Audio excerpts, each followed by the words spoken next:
Welcome to new TV Telugu. Andhra Pradesh ఉప ముఖ్యమంత్రి పదవిపై రాజకీయంగా తీవ్ర స్థాయిలో చర్చ జరుగుతున్న వేళ మాజీ మంత్రి వైఎస్ఆర్సీపీ సీనియర్ నాయకుడు అంబటి రాంబాబు భారీ బాంబు పేల్చారు. నారా లోకేష్ ఉప ముఖ్యమంత్రి పదవిపై వస్తున్న వార్తలపై సంచలన వ్యాఖ్యలు చేశారు. ఏపీ పర్యటనలో ఉన్న కేంద్ర హోంశాఖ మంత్రి అమిత్ షా నారా లోకేష్ కు భారీ షాక్ ఇచ్చారని తెలిపారు.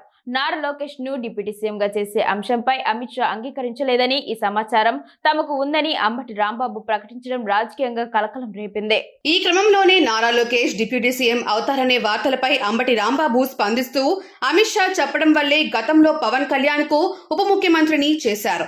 ఇప్పుడు నారా లోకేష్ ను ఉప ముఖ్యమంత్రి పదవి ఇస్తామంటే అమిత్ షా అంగీకరించలేదని సమాచారం మా వద్ద ఉంది అని ప్రకటించారు. ఇదే క్రమంలో ఏపీ పర్యటనలో అమిత్ షా చేసిన వ్యాఖ్యలను అంబటి తప్పుబట్టారు.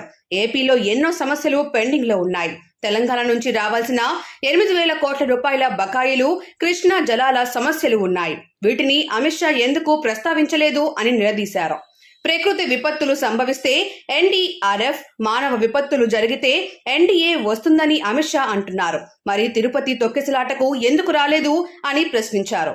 అమిత్ షా జగన్ ప్యాలెస్ ల గురించి అడిగారని చెబుతున్నారు. కానీ అసలు అమిత్ షా బస చేసిన చంద్రబాబు ఇల్లు ఓ అక్రమ కట్టడమని, దాని గురించి అమిత్ షాకు చెప్పాల్సింది కదా అని టీడీపీ నాయకులకు అంబటి రాంబాబు కౌంటర్ ఇచ్చారు. విశాఖపట్నం స్టీల్ ప్లాంట్ కు 11,440 కోట్ల రూపాయల ప్యాకేజీ ఏ లెక్కన ఇచ్చారో కార్మికులకు కూడా అర్థం కావడం లేదని పేర్కొన్నారు. మాకు సమాచారాలు ఉంటాయి. ఆయన ప్రెస్ మీట్ పెట్టి మాట్లాడాలా, మీరు ఏం మాట్లాడారో మాకు కూడా తెలుసు. మాకు సమాచారం ఉంది. ఏం మాట్లాడారు మీకు తెలుసు కదా.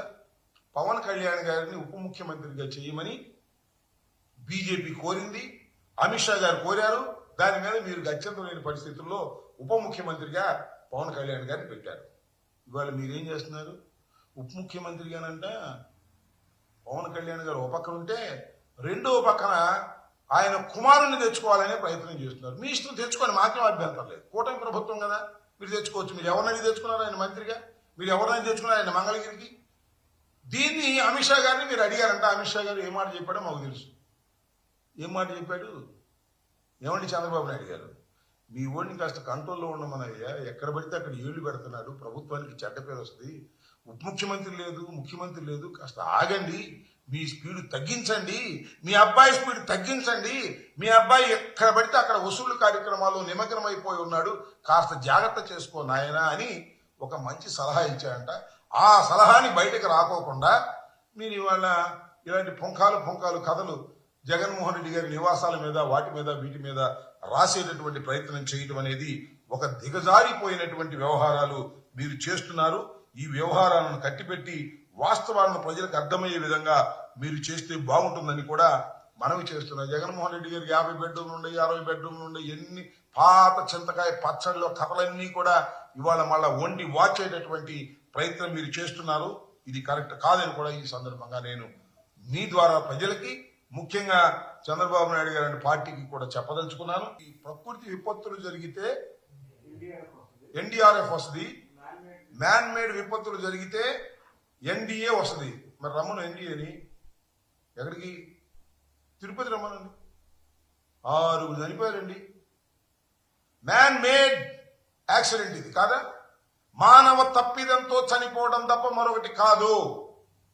తిరుపతిలో నేను మనవి చేస్తున్నా, నాకు ఇప్పుడు 68 సంవత్సరాలు, అంతకు ముందు సంగతి కూడా నాకు తెలుసు. అనేక సార్లు మనం విన్నాం, చూసాం. ఎక్కడా కూడా తొక్కిసలాటలు తిరుపతిలో మరణించినటువంటి సందర్భమే లేదు. ఇవాళ ఏంటండి, వైకుంఠ ఏకాదశి సందర్భంగా టోకెన్ డిస్ట్రిబ్యూషన్ లో వసతులు లేక, రాంగ్ డెసిషన్స్ వల్ల 6 నిండు ప్రాణాలు వైకుంఠానికి వెళ్లిపోతే ఎక్కడుంది ఎన్డీఏ? మీ దుప్పదగి ఎన్డీఏలో భాగస్వామ్యమైనటువంటి పవన్ కళ్యాణ్ గారు క్షమాపణ చెప్పండి. నేను క్షమాపణ చెప్పేదేంటి? ఆయన ఎవరో చెప్పండి, నేను క్షమాపణ చెబుతానా? ఆయన అన్నారు కదా, తిరుమల తిరుపతి దేవస్థానపు చైర్మన్ గారు అనలేదా? ఏమైంది ఎన్డీఏ? మానవ తప్పిదం కాదా అని అడుగుతా ఉన్నా.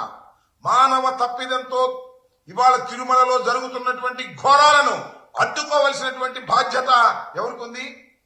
ఎన్డీఏకు ఉందిగా. రారే, అరే నిన్న ఏదో పేపర్లో చూశానండి, ఎగ్ బిర్యానీ తింటున్నారంట. పట్టుకున్నారు. ఇప్పుడు మరి ఎగ్ బిర్యానీ తింటున్నారు, మటన్ బిర్యానీ తింటున్నారు. అక్కడ ఏం జరుగుతుందో ఏమిటో పూర్తిగా కంట్రోల్ అయిపోయింది. తిరుమల తిరుపతి దేవస్థానం మీద మా మీద ఊరికినే ఆరోపణ చేశారు. లడ్డూలో కొవ్వు కలిసిందని నిరూపణ లేనటువంటిది, ఆధారాలు లేనటువంటిది మా మీద అలాంటి అసత్య ఆరోపణ చేశారు. ఆ పాపమే ఇవాళ కొడుతుంది. ఇలాంటి అసత్య ఆరోపణ చేసిన తప్పు అని ముక్కు మీద ఏలేసుకుంటున్నారు ప్రజలు, మూతికి వాత పెడుతున్నారు. భగవంతుడిని కూడా ఈ సందర్భంగా మనవి చేస్తున్నారు.